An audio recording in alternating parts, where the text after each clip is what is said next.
Lights up. There we go. Mm-hmm. You ruined the intro now. You're talking. What the fuck? Just I like that it says live. It's really cool. You see it off air and it goes live. It's like Frankenstein or some shit. Anyway, shut Yeah. up. Go ahead. Well, obviously, I have Vince here with me again tonight, as always. Uh, I'm John. This is episode 6 of the Legends of Tabletop podcast. With us tonight, we have Scott Hansen from SP Hansen Games. Hello. So there is Hello, actually guys. another person here. Yes, I'm here. The voice from the void. Yes. We have Scott on tonight. He had put out some feelers to have ask people to review his new game, Posse Wild West Justice. So we took a look at that. We did a review. It's up on the website. You can check that out. And he's got a current Kickstarter going, so we wanted to get him on and find out what's going on with that, and let him promote that. So we'll turn it over to Scott. What's the I have questions, and I'm terrible at this. I don't even know what I'm looking at. God! What was the inspiration for the Posse game? Big Western fan, or how did that come about for you? Well, I'm a game designer by trade anyway, so I do video games, and I was doing some research. I had just started getting back into tabletops now. Now that I have a little more time, my copious spare time. And I was doing some research. I was looking for some reference images and so on, and I came across a caricature of Clint Eastwood that I thought was so amazing. It just really, really inspired me. And I was thinking, when we play, we usually get to play during lunch, and a lot of the guys will play Magic or any of these games, which are hugely expensive. Yep. We can't keep up with them. They're league players, and they just destroy us every time we even try to sit down. So I wanted to make a game that was easy to play, had a different theme than Magic, and that you could play in 15 to 30 minutes, and didn't cost $5,000 to get into.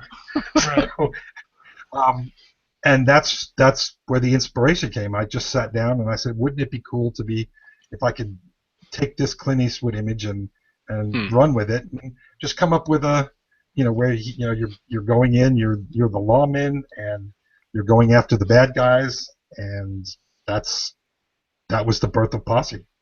Okay. Sweet. And I won't attempt to pronounce the artist's name. I'll let you do that. But the art that I did get a chance to see on the existing cards is just phenomenal. It really is good. Yeah. The Lucky O'Banion is just amazing. It's my favorite card.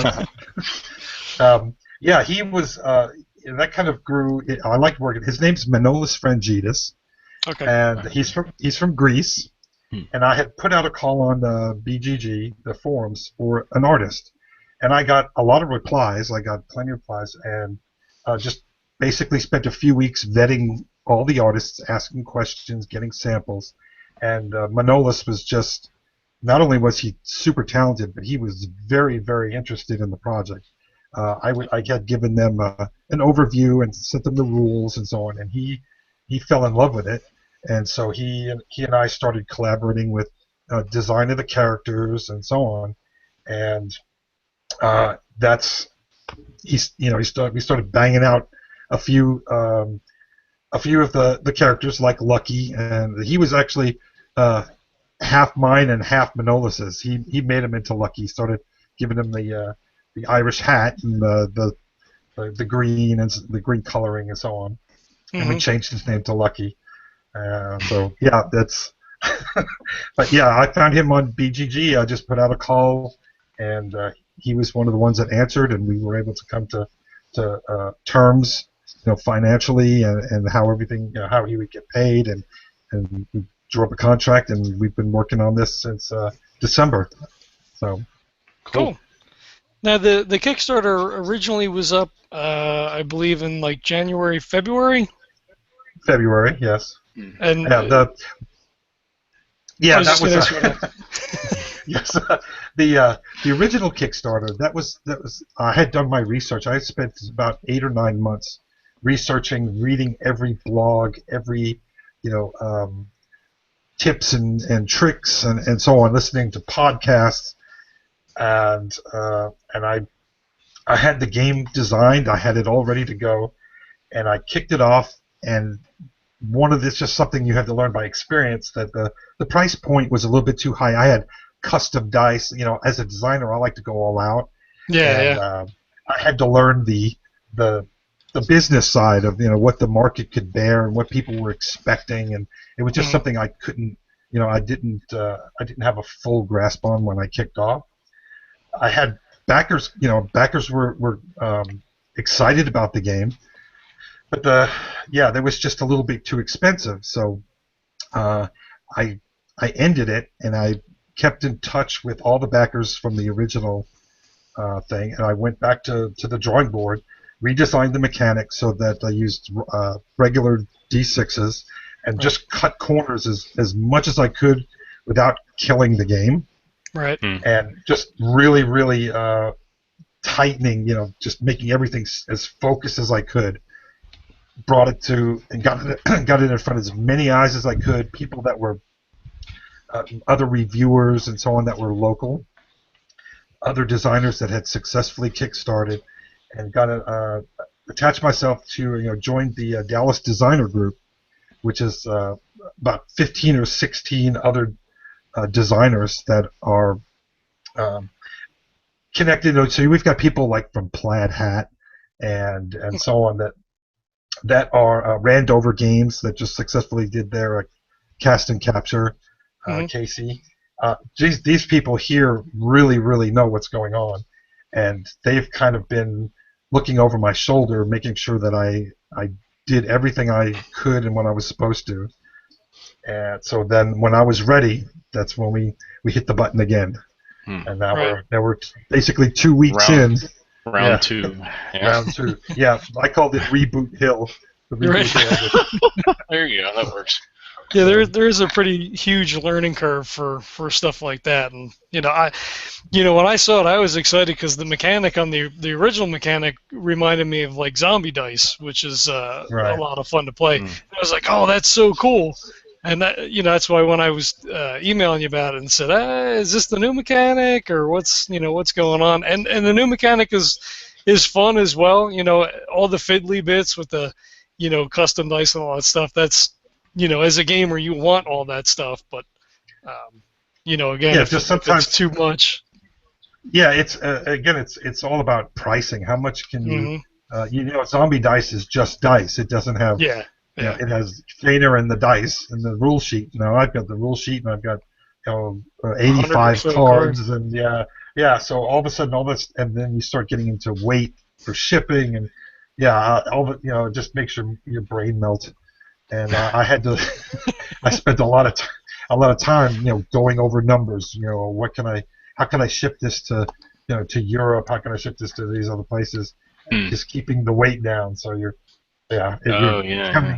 counting grams and so it gives me a headache just thinking about what we did. But so that's why, like I said, I had to change that.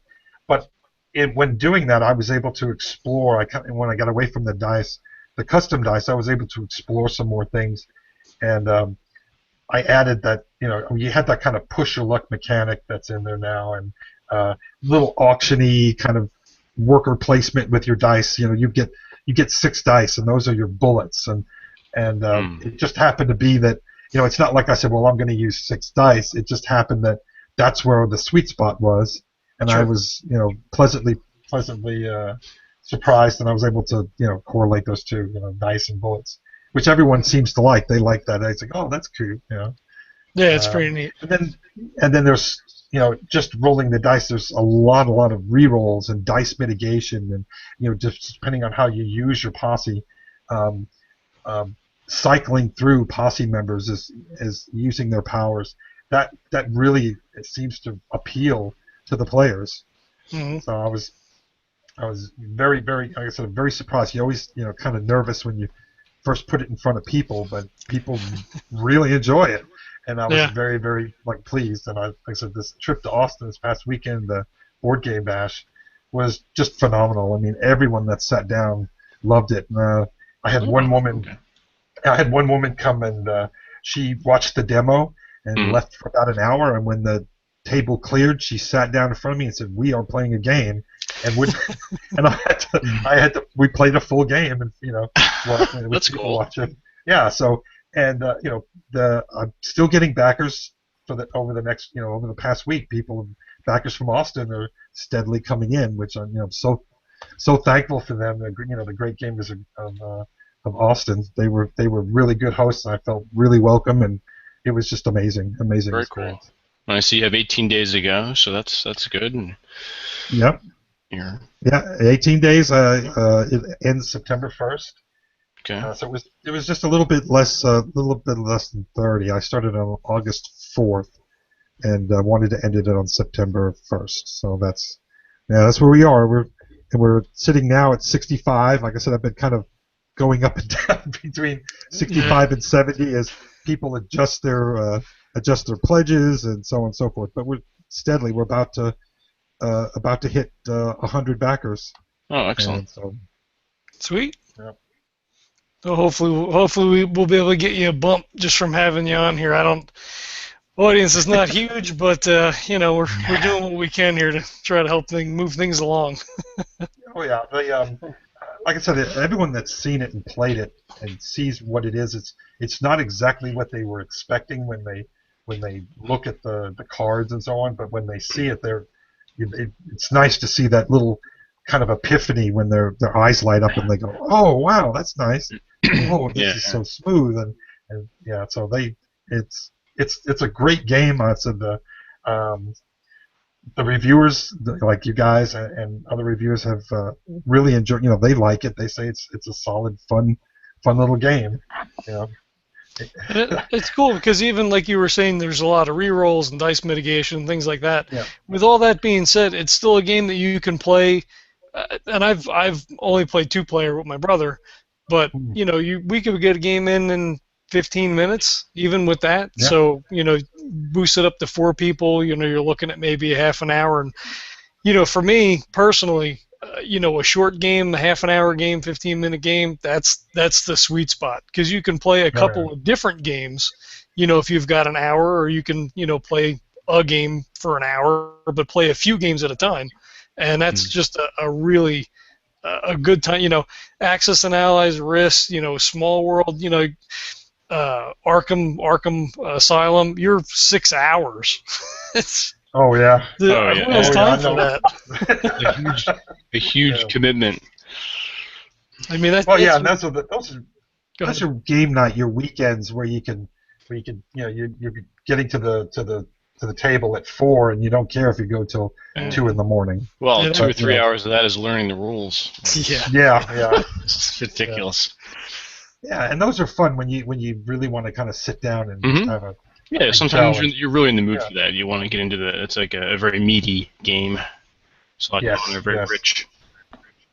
Yeah, and then like I said, Posse was designed for us working schmoes that get an hour for lunch, and so we sit down and we're chopping away and playing and so on, and that's what it was designed to do, and so I got that 30 minute sweet spot that you can play.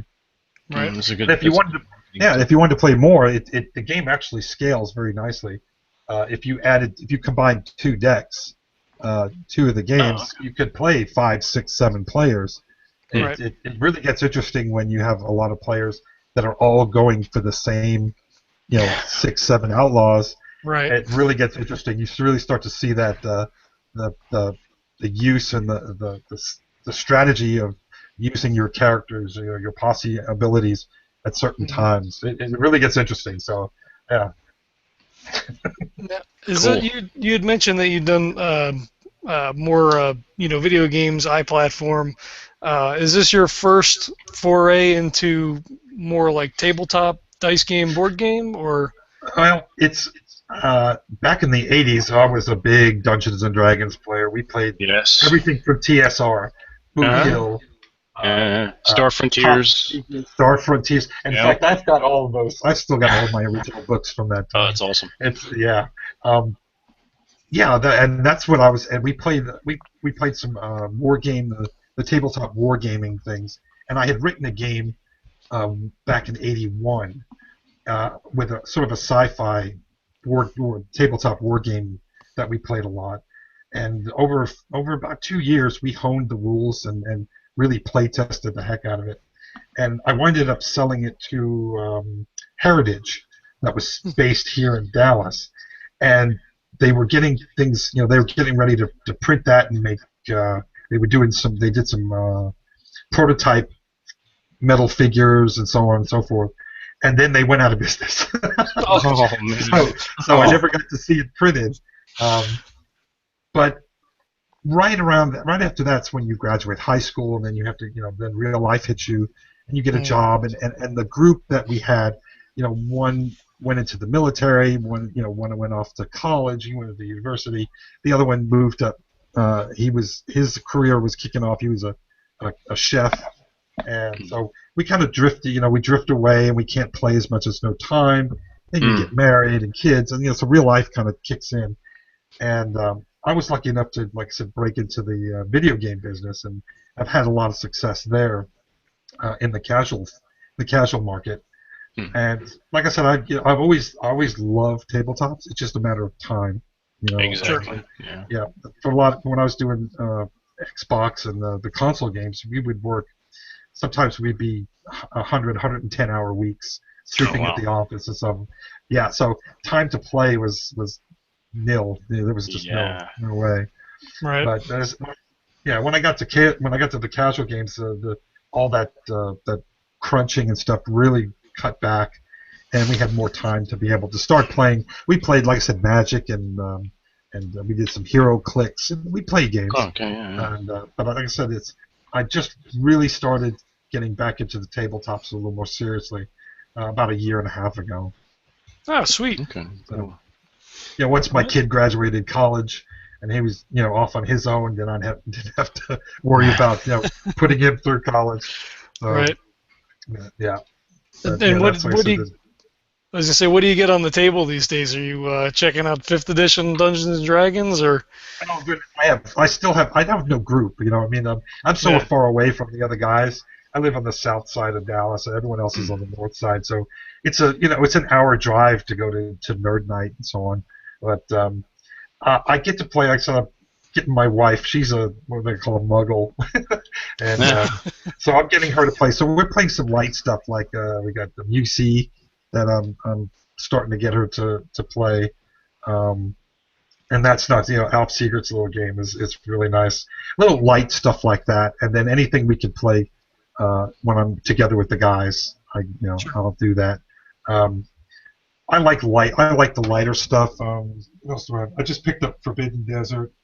I have Zombicide here. Penny Press is one of my favorites. I like that kind of thing.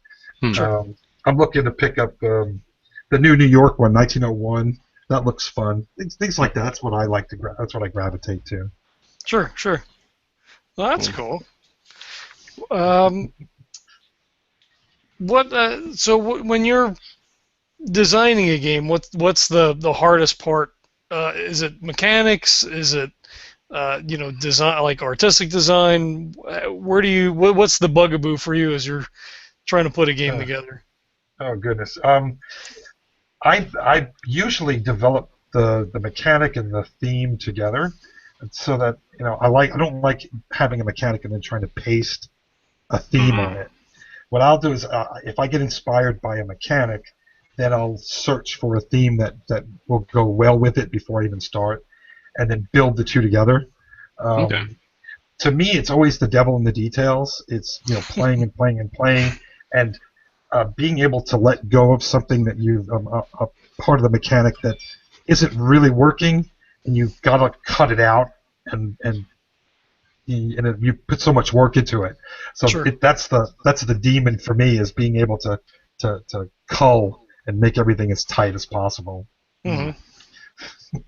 And on the flip side of that, what's the most rewarding part? Is it, crossing the last T and dotting the last I, or just as the design comes together, or?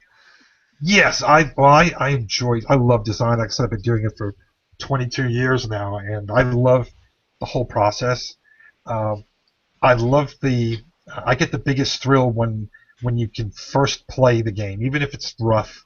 When you see the first bit of art come together, and you see things work and so on. I love that. To me, that's such a thrill. It invigorates you after the work of doing what you would call quote unquote drudgery work of writing the rules and doing all that. So yeah, that's my favorite bit when the first playable. Now, all those details come together. Yes, a lot of times you see it feels natural. If try not to force anything. If you have to force it into your design, then it feels forced, and people will pick up on that immediately. Now, so I just let everything kind of naturally grow. Sure. Shut up, John. I have real questions. We're talking over here. So since you do design games, when you pick up a game to play around the house, does it bother you when you're reading through mechanics, maybe reading through the rules, and be like, oh, I wouldn't have done it like that. Oh, this is no good. It'd be better if it was would have been this way. Do you have that sort of inclination when you're playing other people's games, or no? No, not really. I mean, if it's a good game, when you design something, you're creating a universe, and and it doesn't matter, you let them create the universe they want, and you kind of go along for the ride. It's like watching a movie. You've got that they creating something, and they're giving you an experience, and I'm letting them give me that experience. And so many of the games that are really good, you've got these great games that people love. It's because the experience is consistent. It's regardless of whether it's historically accurate or this is I love we used to say dragons wouldn't do that in real life when you're playing. You just let them take you on that experience, and I can do that. I don't try to pick apart another game unless it's a bad game, and then you start seeing you start hitting those brick walls and those bad. You could see a bad decision in a game, and that's when that's when any designer will start making house rules. So I'm going to change this. I'm going to change that. But for the most part, I don't try to pick apart anyone else's in a game. I let them. Otherwise, it's not enjoyable for me. It's like you're being a special effects person and then going to a movie and seeing that. And I had to get over that. That would never happen. Yeah. As a 3D artist, I mean, I specialized when I was in school. I specialized in post-production and special effects. And so I had to, when I sat to watch Jurassic Park the first time, that's all I could see was the special effects and whether this was a practical effect or this was CG and so on. So I had to go back and watch it 4 or 5 times till I could actually enjoy the movie. Sure. Yeah.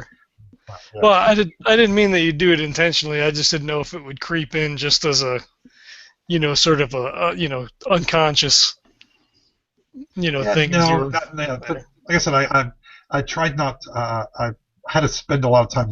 Early on, I did a lot of that. But sure.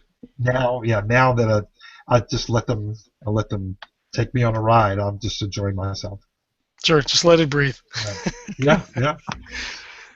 Do you have any other projects that you have working on the back burner while Posse's on Kickstarter? Anything you can talk about that will be coming up here?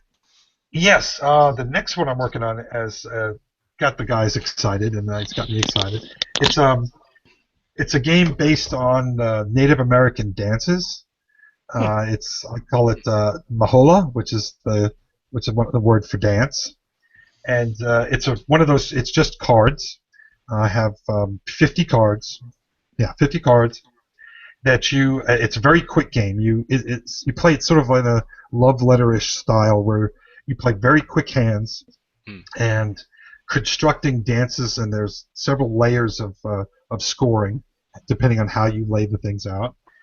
Each player is a different character a different member of the tribe, what they call the Ushta, the four the main characters, and they each one has their own special ability at the end. So once the dance is constructed, then you turn over and they get to manipulate that a little bit based on their ability, and you score it, and the first person to win 3 favor gets the win 3 rounds. He gets the favor of the Great Spirit, and they've won the game.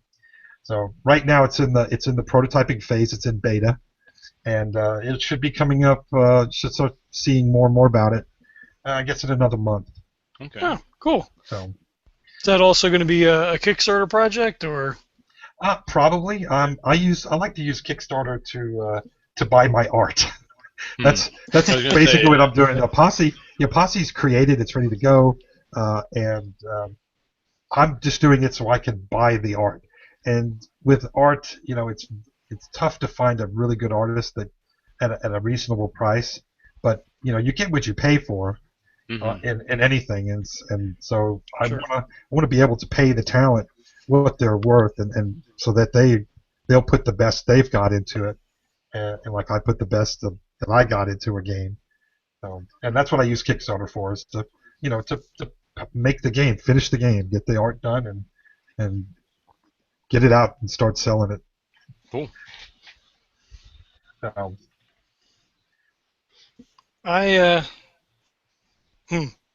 You have anything, Vince? We're about to.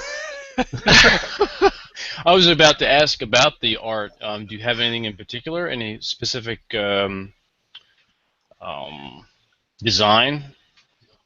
Is it be something similar to the Posse card game, or for the American Indian dance card game? The Posse game is what I like to do is it's a little whimsical. The characters are not real. They're not historically accurate. They've got those tongue-in-cheek names, and I wanted the art to reflect that. Gotcha. The Mahola will be a little more serious. The art style that I've got chosen will be more serious, a little more realistic. I'm doing a lot of research on the various dances and how they look, and how they're watching videos over and over and reading everything I can. So that's a little bit more accurate.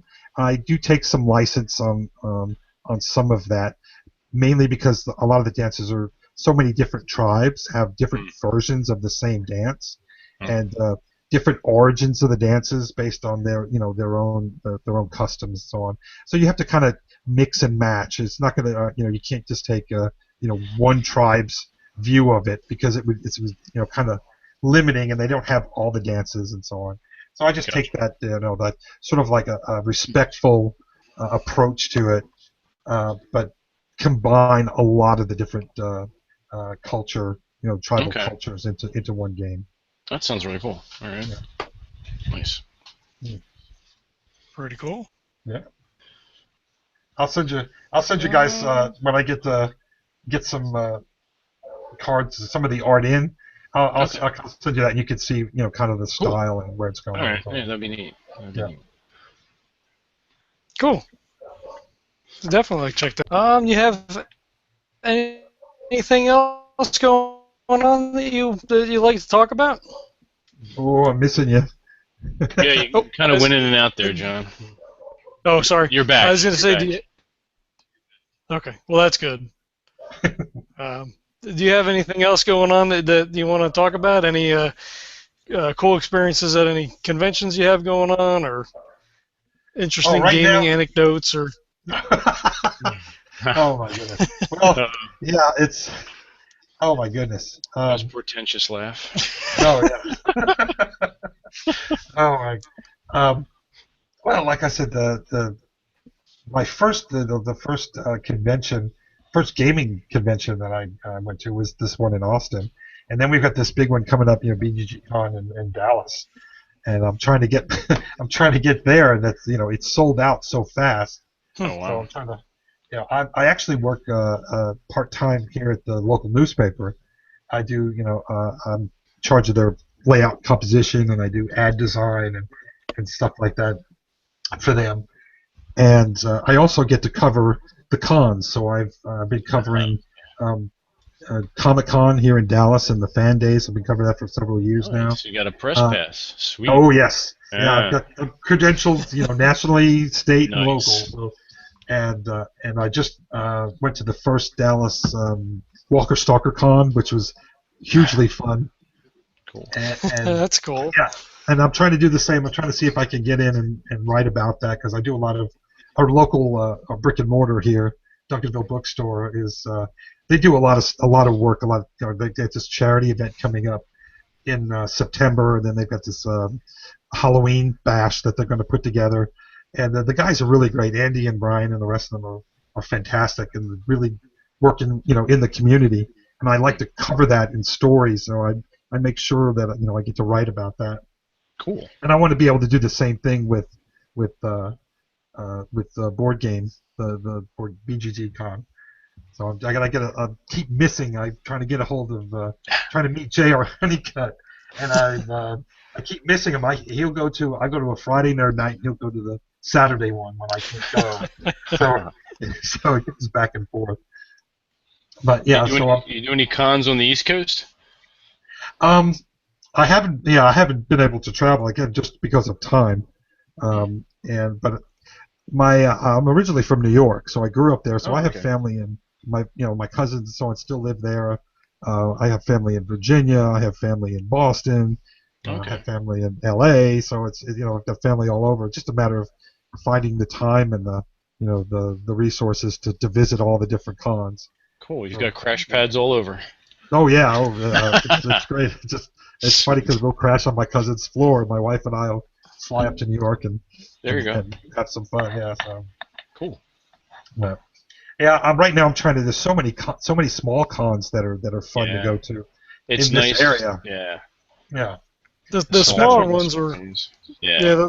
The smaller ones are a little bit nicer because it's not quite as crowded, and you can really get in and talk to people and stuff. I went to PAX East, I guess about 3 years ago now, and it was good. We had a lot of fun. But now, man, it just sells out in a half an hour. It's tough to get in. Yeah. And there's just so many people. Yeah. It's tough. Yeah, so what is it? The Gen Con had like 62,000 people or something like that.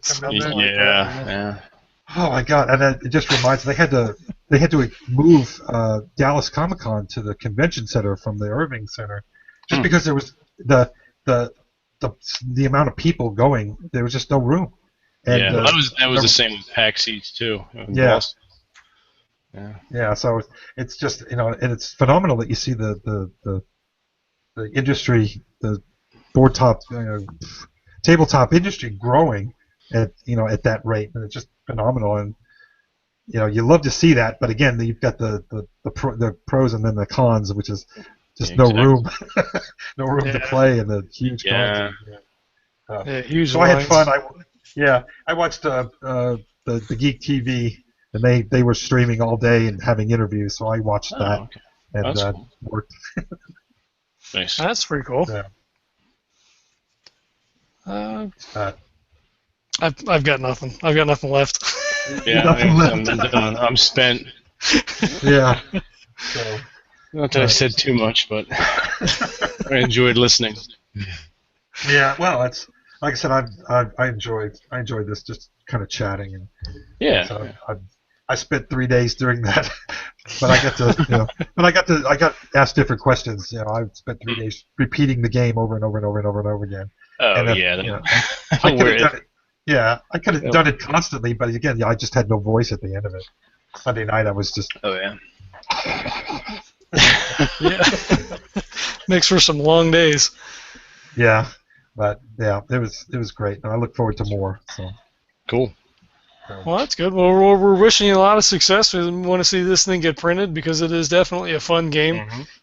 It's got that sweet spot of 15 minutes, a half hour. Mm-hmm. The art's really nice. Price point is good. I mean, it's definitely worth picking up and putting in your collection for sure. Yeah, I worked very hard on finding that sweet spot. It took several months to rework it, and just with that education of the first one, getting it to where it needed to be.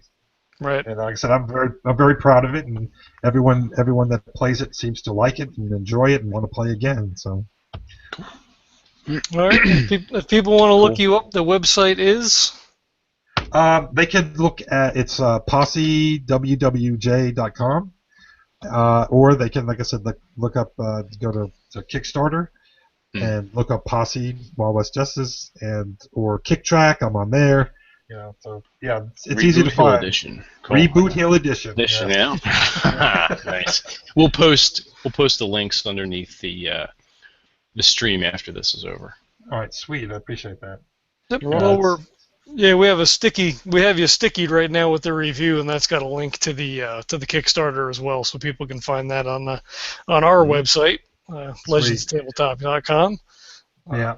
I was waiting for that, John. Yeah, you got to throw that in. You got to plug that shit in there. Jesus. Plug. You got to watch for the brand. Yes. That's it. It's all about brand management. Oh, I know. Yeah. Yeah, it's interesting. Things you got to learn. Yeah. It's fun though. It's definitely fun. Yeah. Very rewarding, very fulfilling. And that's why I said I've been doing this for so long, even though my wife thinks I'm crazy. You have to be, but it's a good thing. Yeah, it is. It is. Yeah. I get to be like one of my friends calls me a big kid. So exactly. I get to be an adult, but I get to play. Exactly. And my wife, she says she can't wait for me to be a grandfather so I can have more toys and have an excuse to buy more toys to play with the grandkids. So. Now, did you pass on your love of games to your son? Yes, it's funny. He's very serious. He's what, 26 now. Oh God. And they grow up so fast. Oh my, they do. But yes, he likes to. He's actually he's going to be engaged soon, and they've started. He and his girlfriend they love the games. They've actually instituted a game night. They've started a game night in their home. So we've got another generation and another generation. Pass it on down the bloodline. Yes. So yeah. Congratulations. Well, that's definitely cool. Yes. I've been trying to get my daughter to play, and she's on the fence. She plays a little bit, and then no, and then she's like, "Dad, I don't want to play these games anymore." Yeah. She's humoring you. You're gonna have to hire her. You're gonna have to pay her. Yeah. Play test games with an official employee. Yeah. Well, like I said, I never pushed my son to play, but it's kind of like he discovers that he sees what I'm having fun, I guess, and then wants to emulate that, or just discovered it himself. So it's funny. He walked in. What was it with Trouble? And that's what they've been playing at their house right now. the game that he played when he was little. So and now they're expanding and growing other games. So, but very fun. You remember the electronic Dungeons and Dragons? Remember that? I do. I remember there was several of them. There was like the little handhelds, right? There was a handheld, and there was Dark Tower. I had Dark Tower. I had. Still. Yeah. Yes, I had Dark Tower. And then Dungeon, the original board game from the 80s. Yeah. But I passed on the electronic Dungeons and Dragons to my nephews. It's pretty cool. Oh, sweet. Yeah. Yeah. That was funny. That was really. I remember that big tower. You had to start pressing buttons. And, the dark. Yeah. That was fun. But we I still got games that I had in the '60s when I was little. I have the original. We love Dark Shadows, so we have the Dark Shadows. Oh shit! I got that. That's cool. Yeah, I got my original one of those, and then I picked up some. Was it Hero Quest and things like that? Yeah. Oh, I love Hero Quest. It's really cool. Putting together the dungeon. Yeah. Yes, that's was fun. So I enjoyed expensive, the game. Yeah. To get it, to pick it up now. Yeah. Oh yeah, it's picking up now, but mine is nice and protected in my vault of games. So that's I've enjoyed games all my life. I remember at 3, my father playing Mousetrap with me. Oh wow, I remember that. Yeah. Yeah, and I remember just loving the little cage going down. Down the pole. You didn't care what happened as long as you got the mouse at the end in the cage. Yeah, you were impatient to get the whole thing built. You didn't care about that. You just wanted to see the thing come down on the mouse. Yep. As long as nobody Yeah, bumped the board. Yes. Yeah, then you're Yeah. Make the guy fall off the little diver, fall into the Oh, I forgot about that. Yeah, Yeah. into the tub of water. Yeah. water. Yeah. Oh So, shit! I totally forgot about that. I'm yeah. gonna go look these up on eBay now. Oh Yeah. my God. Yeah. We played. Some of them are like hugely expensive. We Witch was fun. Oh yeah, Great. yeah. There's a whole Milton Bradley very yeah. like, eclectic, scary. There's one with the skeletons. You put together glow in the dark skeletons. Oh, I forget the name of that was a Dark Shadows. That was Barnabas Collins. When okay. you had a you rolled, you had a spinner, and you would get the different body parts, and then you would put the skeleton together. Yeah. And Okay. it came with the teeth and all that. Yeah, I remember that. We had that, but that was my brother's, and my brother wasn't as caring with his stuff as I was. Okay. Yeah. Yeah, that's what the ones we Green Ghost we played. I remember that one. Yeah. So yeah, all these games we grew up with, and Well, you know what we'll have to do? We'll have to put a GoPro on you, and then you can take us into your vault of games. We can do it. Yeah. So yeah, I've got some Avalon Hill games in there that we loved playing. They were the '70s. We loved playing. Wooden Ships and Iron Men was one of my favorites. You remember Dogfight with the World War I biplanes? I remember it.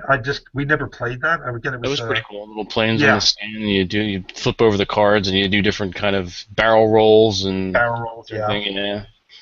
Yeah. So I mean, there's so many games, and of course back then you didn't have the money to buy. You had to pick and choose very carefully. Yep. You're going in on the Avalon Hill game.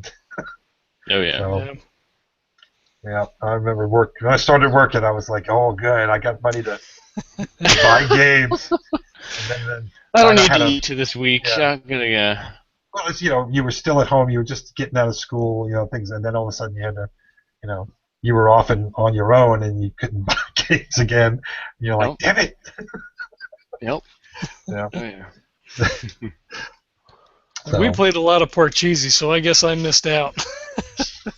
oh, we played. Like I said, we played all that. Yeah, the Parcheesi and Trouble and what was it? Life. Monopoly. Yeah. Monopoly. We'd play on Thanksgiving with all the family together. There you go. Clue. And it would last forever. Oh yeah, Clue. Clue was always fun. Clue. Oh yeah, Connect Clue. 4. Connect 4. Yeah, so, Subsearch. What was it? Battleship. Oh, yeah, Battleship. Yeah. Yeah. I got the Subsearch one we loved. Hangman. I got that. The one with Vincent Price on the cover of the box. Yes. Oh, yes. Yep. Yeah. That was a good one. So yeah, games have always been a part of my life, and when I remember getting out we were in high school, and there was a candy store on the corner, and we'd go and get something to eat or hang out and so on, and we walked in there one day, and there in front of me was something I'd never seen. It was the first Space Invaders machine in the area. Oh yeah. And it was all over. Yeah, I suck at pinball so bad. And then no matter what I do, my brother could play for an hour, and I play for 2 minutes, and I'm all gone. Yeah. But I got on that machine and hit high score instantly.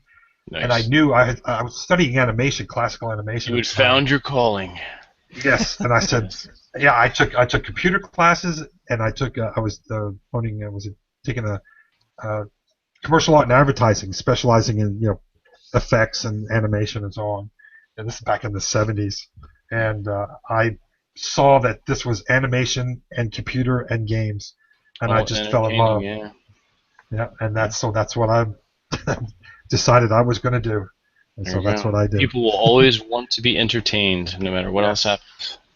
So that's been my life, games. Very cool. Yeah. That's definitely cool. You have a passion, you're able to, go ahead and make a living out of it. That's everybody's dream, right? It is. Like I said, even when you're dead tired, and there's times when it's tough because you got to be the professional and work through it, or you're working on a game that doesn't interest you in a theme. Like I was working on one with a fashion show, and they were all about clothes and dressing, and I was like, but you do your best. Yeah, but you rise above that. You do your best. You make sure everything's the way it's supposed to be, and the client's happy. Well, there you go, and then you get to work on something you like next time. Yep. That's definitely cool, and the fact that Yeah. you're able to share that with your son, and that they have their own game night now. That's such a cool, it's such a cool thing to have that. Yes, I agree. And like I said, and when they get married and they have kids, they'll pass that on, and of course I will. I'll spoil those grandkids rotten. Of For course. sure, for sure. Yes. Yeah. Um, I mean that so yeah. Sweet.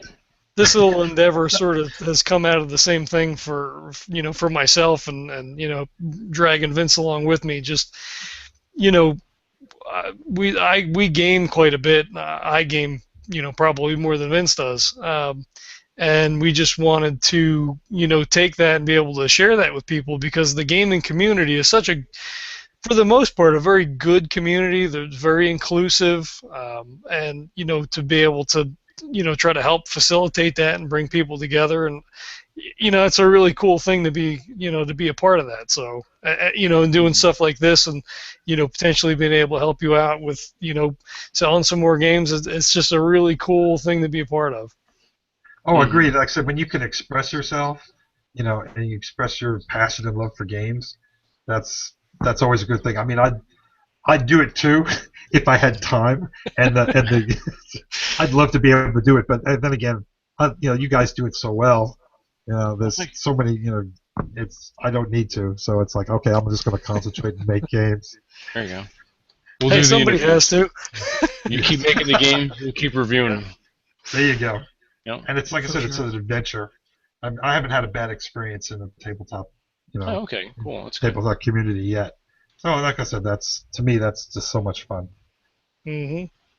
Yeah, people are willing to share their experiences and help to teach games and run games and stuff like that. And that's a really cool thing. Unfortunately for me here, all the gaming stores are half hour, 45 minutes away, so it's tough for me to get out to a store.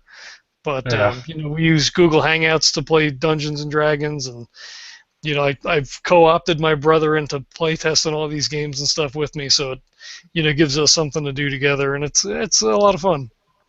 Oh yeah, and you've got this.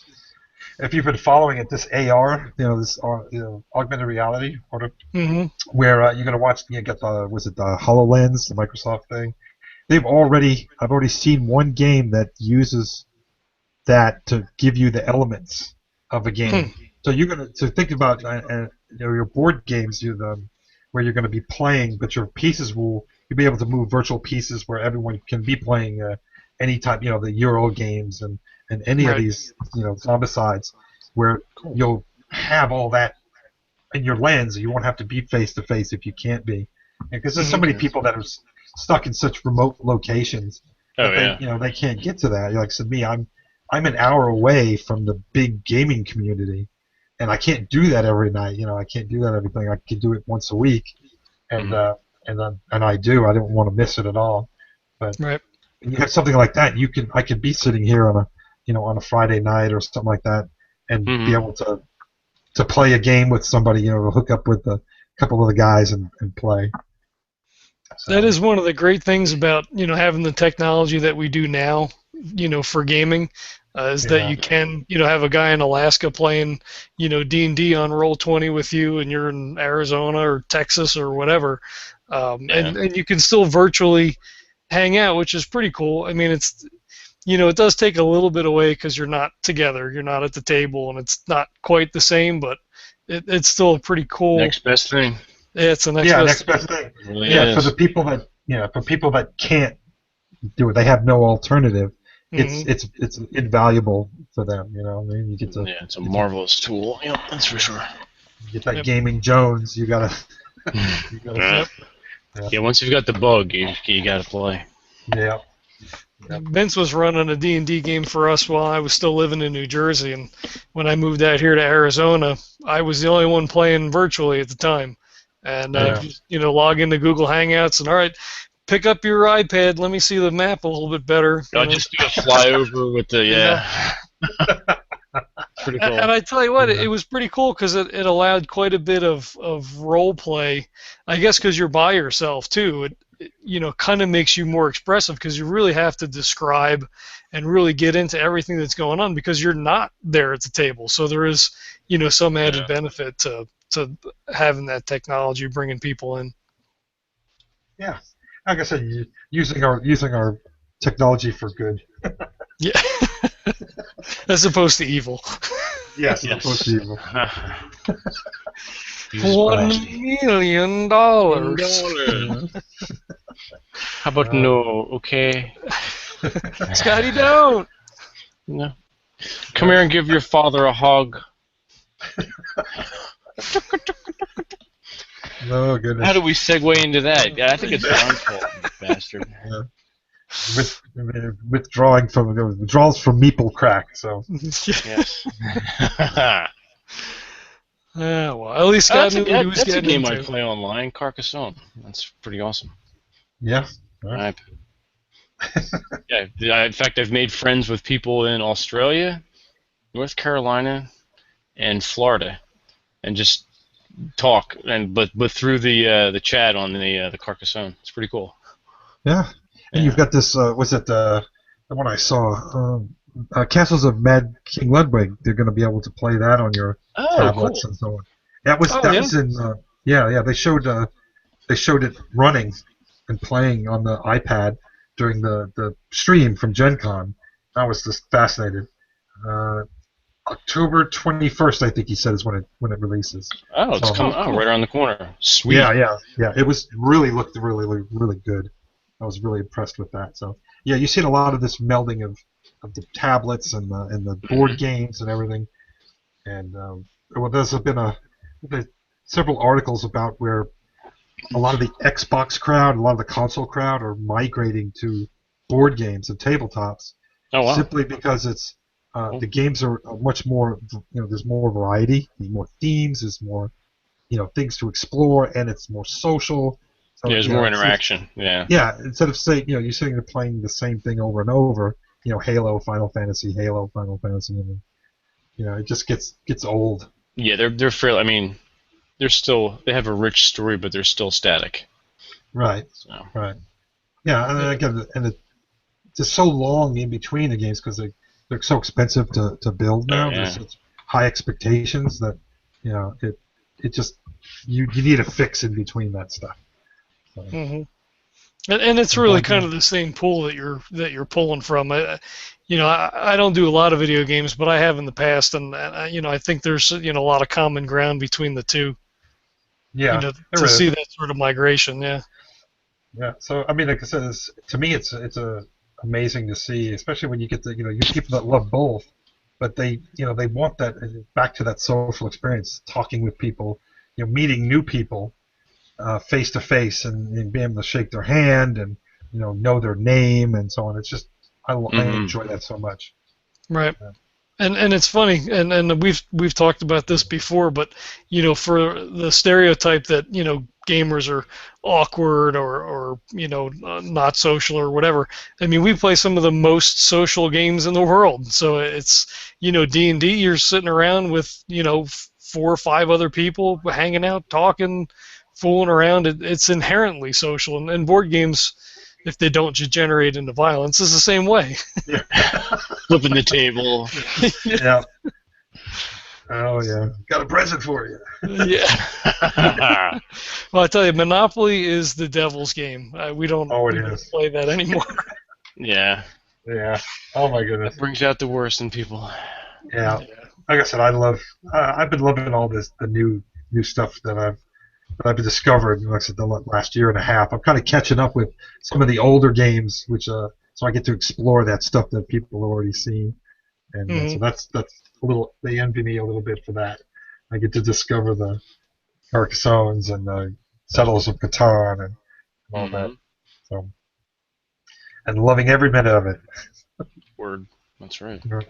That's awesome. See, I never, we played D&D, and when 4th edition came out and introduced me to the world of podcasts, man, so many different games had no idea about. So that was a real eye-opener to see that there were so many different types of RPG games and then now really getting into the board games and card games and stuff. It's been a pretty interesting experience here for me for the last few years to kind of parallel to what you're saying, to discover some of these games that have been around for quite a while, and see them with a new set of eyes. It's pretty cool. Oh yeah, and like I said, so much of these, everything holds up.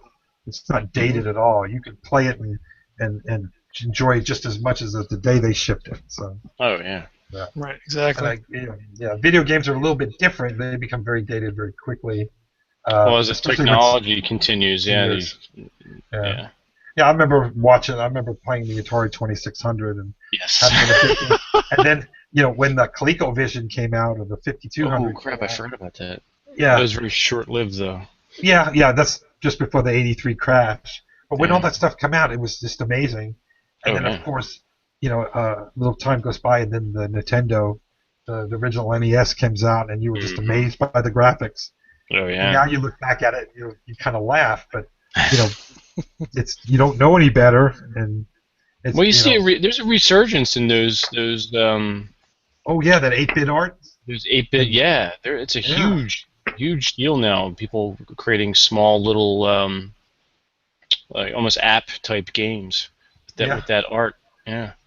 Yeah, I see it all the time. Like I said, my Twitter feed is full of that stuff, and I love it. Yeah. I mean, to me, it's so cool because you really have to create that stuff by hand. It's not something that you can you create in a 3D in a 3D program that renders it for you. You had to. I remember doing that. You got 8 pixels by 10 pixels, and you had to create a character in that. It took a lot of work and a lot of thought and experiment to do that. Yeah. And, oh my God! I remember doing PC games where we had nice huge textures, and then starting to work on the N64, and our texture size was 32 by 32 pixels, and we were like, what? And we had to kind of go back into that that NES mentality to create textures. So, but yeah, it was an art, and I'm glad to see that a lot of people. It has not died. Yeah, it's still moving along. Yeah, it's pretty cool. And you can pick up, they sell emulators now, or you can find them online, play on your desktop to play all those old games. My neighbor bought one. I forget what the heck the name of the thing is, but it wouldn't work on his TV because the TV is so new it wouldn't. Yes. It wouldn't communicate. Yeah. But it had a lot of the old 2600 games, some of the original Nintendo games, and I don't think anything from Coleco, but maybe like the Sega. Yeah, Sega. Yeah, and N64, some of that. So we played a couple of the games. Yeah. It's funny. I've had every system since the Fairchild. Before Atari 2600 came out, you had the Fairchild F. It was the first system to use cartridges. I remember in '72 we had the Magnavox Odyssey, and that didn't even have a chip in it. You had to keep score by manually on the console, and you were and for color. You had an acetate sheet that fit over the TV screen. Oh wow! That was like '72. Man. Yeah. So yeah, like I said, gaming has been a part of that. And I used to buy and sell those things. I would repair them. I'd get all the old systems from thrift shops, and then repair them and sell them on eBay, or even before eBay. But yeah, I'd sell them on eBay, and it was. And I'm still kind of sort of connected to that retro community. There are people still making games for the 2600. Wow! Brand new really? Games. Oh yeah, they still. Yeah, they create them and make the cartridges and. The same people that still use the IRC chat. I have probably. But there's some people that do. They have the retro pages and so on. Oh, that's really cool. I like that. Yeah, and I've actually sold some of the more rare stuff to the traveling arcade museums. So yeah, so like when you had the Odyssey 2 with the voice emulators and so on back in the early '80s. Yeah, all that stuff I used to find I found prototypes of games that never even shipped on Wow. EEPROM for the 2600. Wow. Yeah, so I was in deep with You that stuff. were, yeah. Fell down the rabbit hole. Yeah. Oh yeah, Dark internet. I Jeez. gave up Yeah. after Super Nintendo. There's too many buttons for me after that.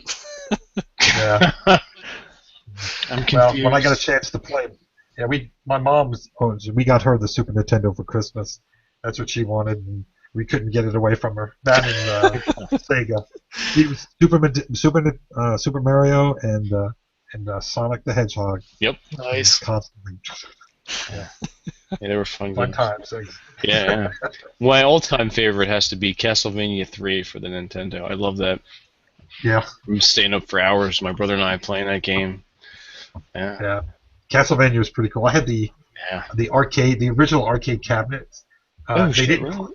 Yeah, I used to have I used to have video games all in the house when I was a bachelor, and I pick them up at auctions really cheap and make sure fix them and so on. And the one I picked up was the original Castlevania before they called it that, but it was an upgrade kit to a different game. So what they do is they send you the board, the motherboard, and the controls, the kind of the art that fit over the control panel. And that's what you do. You replace the art and you replace the motherboard, and it became a new game. Oh, And okay. I had the original Castlevania with that. So, That's cool. Yeah, that's right next to my Dig Dug, one of my favorites. I remember that. Yeah. Yeah. Oh man. But But when the wife and I moved to our house, I had to sell them. So. It's always the way. Yeah, it is. But, yeah, there was, like I said, they just huge. Those things are damn huge. I mean, Yeah. the number of space they take up is a lot. Yeah, it's a lot of real estate and a lot of juice too. Yeah. I mean, Yes. Oh my God. one is too much as far as space Yeah. is concerned. Yeah. Yeah. So, but oh yeah, games. I love games. Yes. I love games. I've loved them all my life, Cool. and I'm so like I said, privileged to be able to create games constantly, and so I'm always in heaven. Every day is Christmas for you. Yes, Yep. every day. And I got a wife that hasn't kicked me out of the house yet. That's good to have that support, though. Yes, yeah, oh yeah, she's amazing. My perfect woman, I call her. Cool. So Well, that's good. That's good. There you go. Yeah. All right. Well, I guess we're about an hour here, so I guess we should probably wrap this up. I guess. Yeah. okay. We'll have to touch base with you again with your other projects. Oh yeah, like I said, I'll keep you guys informed on that. Cool. And when I get a prototype to playable, I send you a print and play, and then you can check it out. Cool. Yeah, definitely check it out. That'd be great. I like that. Yeah, No, it's a fun little game. Thanks. Cool. Look forward to it. Indeed. All right. So you want to just thank Scott for coming on with us tonight and chatting about all the various things he's got going on. You should go check out Posse Wild West Justice on Kickstarter. Everybody should go and back that. Pick up a copy. Pick up 12 copies. I mean, if you're in for a Give 'em penny, out in as for a a gift. pound. Yeah. That's Yep. right. Hand them out at Good Christmas stocking time. stuff for Christmas is coming up, and Christmas you start is now. coming. Yeah. I mean, shit, they already have Halloween decorations up, so you might as well start your Christmas shopping early. Yes. Yes. So everybody has at least one gamer on their Christmas list. So Yeah. Or even So if you're not a gamer, you turn someone on and they're, oh, I didn't know. Yeah, now I'm a gamer. And see, you convert them. that's it. That's the way to do it. Nope. Thanks for coming on, Scott. We appreciate it. I appreciate the opportunity. You guys are great. I love it. Thank you. Yeah, pleasure to meet you. Yeah, Great we'll having you talk on. again. I know. Yeah, we'll Yes, definitely we have to have you on again. Cool. All right, so this was episode 6 of the Legends of Tabletop podcast. We had Scott Hansen from SB Hansen Games on tonight, and Go by Posse. See ya. Word. Bye.